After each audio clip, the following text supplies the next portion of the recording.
So, ayun nga, instead of buying na 16 holes, ang binili ko na lang ay itong 8 holes or 3-in-1. Kasi pwede rin itong gamitin pang baon. Pwede rin yung ganito na pang benta. And mas madali nga siyang, ayun nga ang naisip ko, mas madali nga siyang linisin kasi removable yung pinaka plate. Madali mo siyang hugasan. Unlike dun sa hindi natatanggal, punas-punas lang talaga ang paglinis nun. Hindi kagaya nito, pwede mo siyang hugasan. So, ayun lang siya. Ipe-press lang to para ma-release yung pinaka-plate.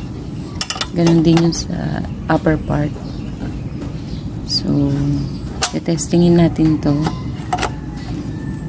And gagawa tayo ng ating